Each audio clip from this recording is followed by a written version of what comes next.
지방 주입이 얼마나 가나요? 결국 흡수되지 않나요? 비교적 간단한 지방 주입 시술인데요. 그 효과와 지속 기간에 대해서 의문이 굉장히 많이 있죠. 지방 주입은 기름이나 버터 같은 물질 상태의 지방이 아니라 지방이 많이 들어있는 살아있는 지방 세포를 주입해서 세포의 생착을 통해서 볼륨이 살아나도록 하는 시술입니다. 이식된 지방 세포는 단단한 밀도가 높은 고체가 아니고 조직 중에서도 가장 밀도가 낮아서 마치 솜과 같이 부드럽습니다. 이렇게 부드러운 지방 세포들은 패딩을 채우는 솜처럼 우리 피부와 근육 주변을 채우고 있는데 여기에 지방 세포가 주입되면서 추가로 볼륨을 살게 합니다. 지방 세포는 한 번 생착하면 흡수되거나 사라지는 일 없이 평생 지속적으로 생존합니다.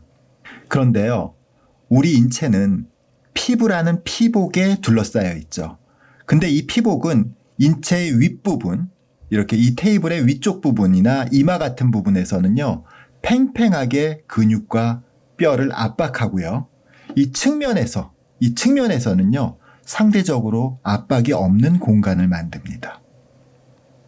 아까 그 패딩을 확대한 거예요. 지금 어깨 부분에는요, 이렇게 타이트하게 압박되고 있는 걸 느낄 수 있어요.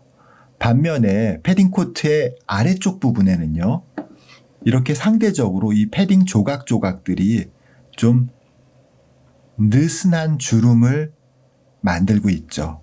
그러니까 압박이 상대적으로 느슨하다는 뜻이죠. 패딩의 타이트한 부분에 해당하는 이마에 주입된 지방은 상대적으로 볼륨을 유지하지 못하죠. 근데 그건 지방세포가 흡수돼서라기보다는요, 그 세포가 압축되어서 압박되어 있기 때문에 생기는 현상이죠. 그런데 이마에서의 지방주입 목적은요, 볼록하게 튀어나오게 해서 소위 강남 언니를 만들려는 게 목적이 아니라요, 이마 바깥쪽, 눈썹 위, 관자놀이 같은 부분에 연결되는 부분이 부분적으로 함몰돼서 남자처럼 강하게 보이는 현상을 개선하기 위해서가 대부분이죠.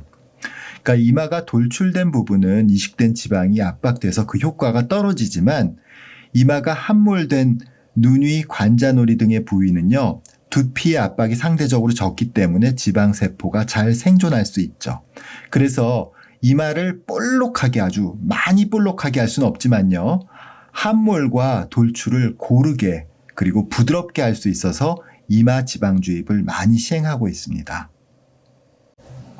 반면에 눈두덩같이 압박이 없는 곳은 이식된 지방세포의 압박이 없기 때문에 지방세포가 만드는 볼륨이 잘 살아나고 줄어들지 않습니다.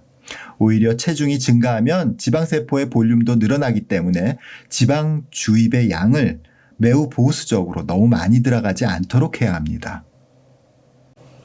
볼에서도 지방세포를 너무 많이 넣으면 나중에 절대로 사라지지 않고 오히려 처짐의 원인이 되기 때문에 매우 조심해야 합니다.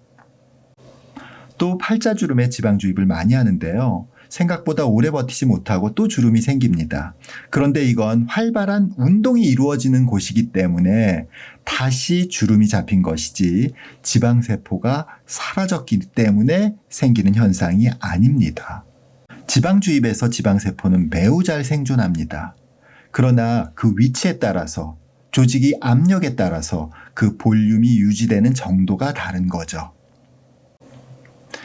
제가 지키고 있는 지방주입의 원칙은요, 첫 번째, 이마에서는 볼록하게 튀어나오는 것이 아니라 굴곡을 완화하는 목적으로 시행하고요.